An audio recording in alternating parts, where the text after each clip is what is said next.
Welcome to today's lesson on radical notation and radical exponents, or in other words, roots, square roots, cube roots, those types of things. Here are the major topics we're going to discuss today: how to simplify, rationalize both denominators and numerators, convert back and forth between radical notation and exponential notation, and then simplify some expressions. Let's start off with some vocabulary so we understand what we're talking about. We say that a number c is the square root of some other number a when you go back and square c, it equals a. Now, if you're anything like me, you'd like to see this with some numbers. So very simply, we know that, for instance, 10 is the square root of 100 because 10 squared equals 100. That's all this is saying, right? Similarly, we know that 2 is the cube root of 8 because 2 cubed equals 8, right? But there's something to remember here. What about negative 10 squared? What does that equal? That also equals 100. So doesn't that mean both 10 and negative 10 should equal the square root of 100? And technically, yes. As it says down here, any positive number has two square roots, one positive and one negative. So for any even index, right? Indexes, remember, are the roots. This is an index of 3. This is an index of 2. We never write a 2 in here. We just, whenever you see nothing there, it's assumed to be a 2. Same thing for when you don't put any number above it, you assume it's the power of 1. So anytime we have an even index, we get both a positive and a negative root. We've just kind of decided that by default, when we see this symbol, it's asking for what we call the principal square root. And the principal root, right, is the positive version.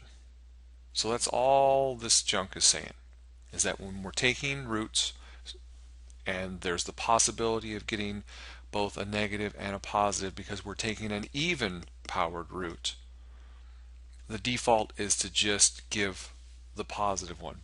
But you need to know that both of them do exist. All right, let's look at some examples.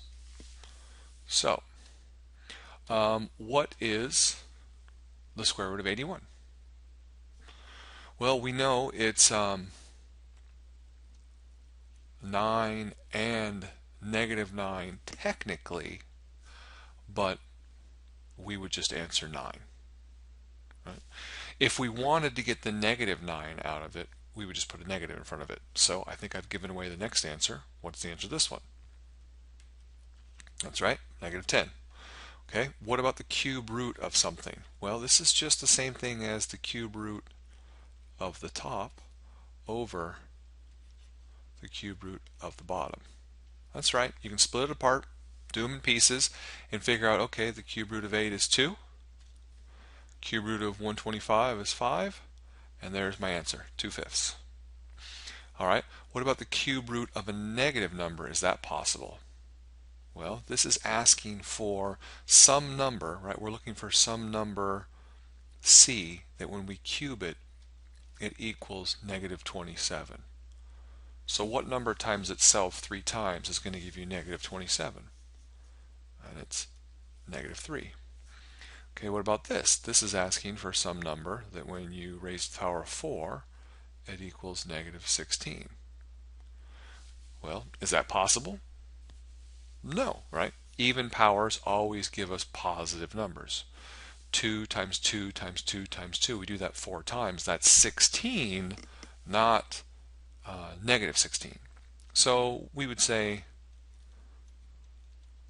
no real number, right? Some people would tend to say it does not exist, but that's not true. It does exist. It's an imaginary number. It's just not a real number. So the best answer is not a real number or no real number. Here are some more examples. You guys can pause and go through these. Okay, properties of radicals. Again, just like vocabulary, it's a bunch of stuff. Don't let the letters confuse you. We'll look at some numerical examples. This is just reminding us that when we take a radical, we're always looking for the principal root. So if n is even, so now we're taking an even powered root, then we're always getting a positive answer. So if we're taking, for instance, the fourth root of 3 to the fourth, well, that's just going to be 3, right? But what if we're doing the fourth root of negative 2 to the fourth? Well, that's the fourth root of 2, 4, 8, 16, right? Because when you take a negative number and raise it to the power of 4, negative 2 times negative 2 is positive, times negative 2 is now negative, times negative 2 again becomes positive, and this just gives us 2, which equals the absolute value of that number we started with, right? That's all this is saying. It's just reminding us that no matter what a is, whether it's a positive or negative number, once we raise it to an even power, it becomes positive, and then when we take the even root of it, it also spits out a positive answer. So our answer at the end will always be positive, and that's basically what absolute value does. It just gives us that positive number. Okay, if n is odd, then we actually just get back to the same number. So with a positive number, it's easy to see, right? Take the cube root of 10 cubed. You just go, okay, that's just 10. But what about the cube root of negative 7 cubed? Right? Well, negative 7 cubed is going to be a negative number, right? Negative 7 times negative 7 is positive 49, and then times negative 7 again is some negative number that I don't know off the top of my head, but when you cube root it, you get back to negative 7. So you see how you get the exact same number, right? Same number that we started with. So that's all that rule is saying, is that if the index is odd, then we maintain the sign of the number, right? If it starts negative, it ends negative. It starts positive, it ends positive. However, if the index is even, no matter what we start with, the answer is positive, right? If we start with a positive number, it ends positive. If we start with a negative number, also ends positive. Okay, the rest are just some rules to remember, right? If we're taking the nth root of something times the nth root of something else, it's just the nth root of their product, right? So the cube root of 2 times the cube root of 7 is just the cube root of 14. It's that simple, right? Same goes for division, right? So like we saw in one of our previous examples, the 27 over this example here, 8 over 125, we can break it up. Well, this rule is just formalizing what we already knew. And just like our other rules for exponents, if we have powers, it doesn't matter in what order we do them, right? Because really a root is just a power in disguise. So this is just saying the cube root of, let's say, 8 to the 5th, which is going to be a really huge number that I don't want to deal with, is the same thing as the cube root of 8 all raised to the power of 5. And the cube root of 8, that's easy. That's just 2 raised to the power of 5. And 2 to the 5th, 2, 4, 8, 16, 32, that's just 32. Much easier. So that's all that rule is telling us. Here are some examples reinforcing those rules that we just looked at. If we square this, what do we get? That's right, we get positive 25, then we take its square root, right? We now have an odd index, so we're going to get that same base number back. If we're multiplying, and as long as the indexes are the same, right, they're both 4, then that's just going to be the fourth root of the product, which in this case reduces. Here, are the indexes the same? Yeah, they're both square roots, right? They're both that invisible 2 that we never write. So this is just going to be the square root of 50, which also reduces to 5 root 2.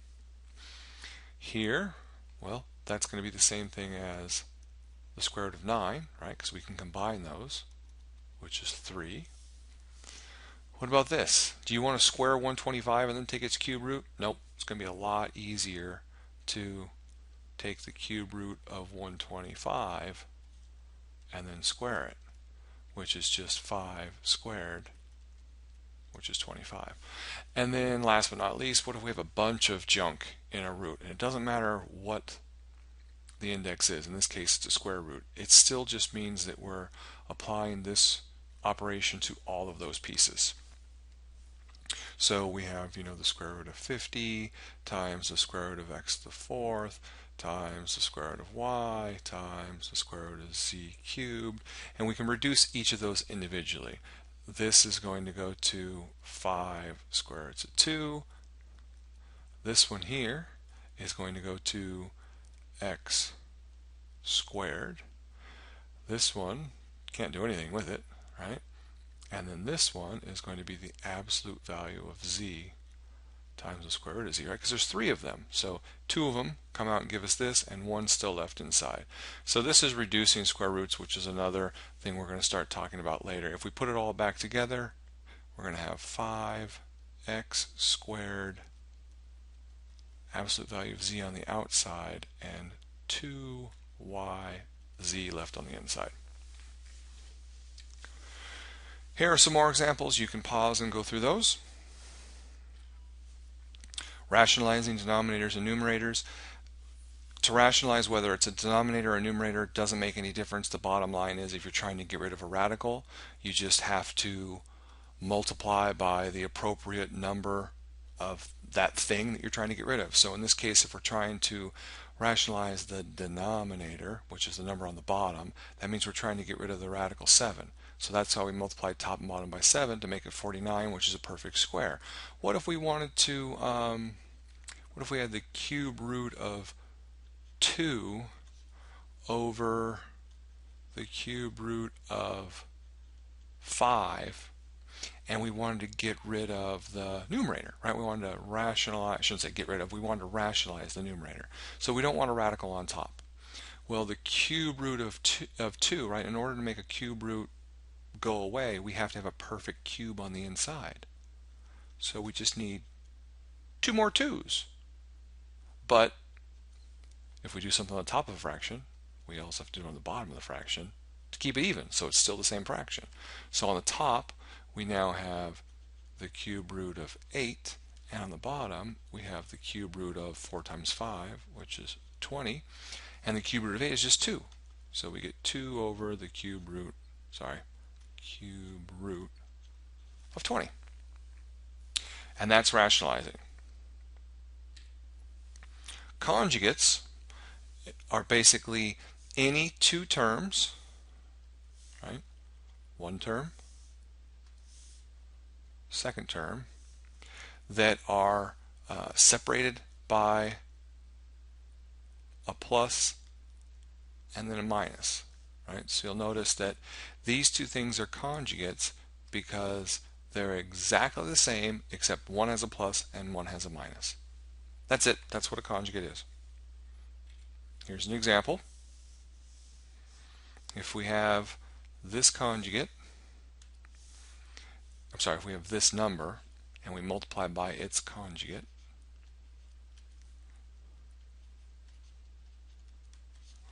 what happens is when you FOIL it, you're going to get a positive combination of these 2 things, right? Positive this times this, and then a negative version when you multiply that one times that one. You see how it's the same pair, right? They're in opposite order, but the same pair.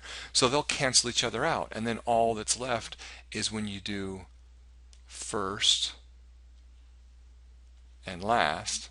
And when you do first and last, you're really just squaring this piece and squaring that piece.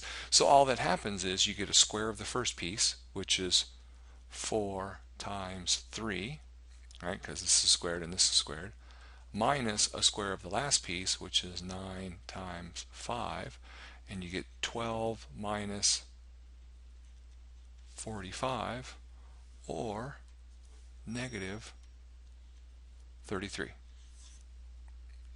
Okay. So what happens when you multiply by conjugates is you end up getting rid of those radicals, which is very helpful if you have a conjugate in the bottom of a fraction and you need to rationalize the denominator, right? Get rid of the root in the bottom of the denominator. This actually comes up more than you would think in a lot of subjects, so good skill to practice.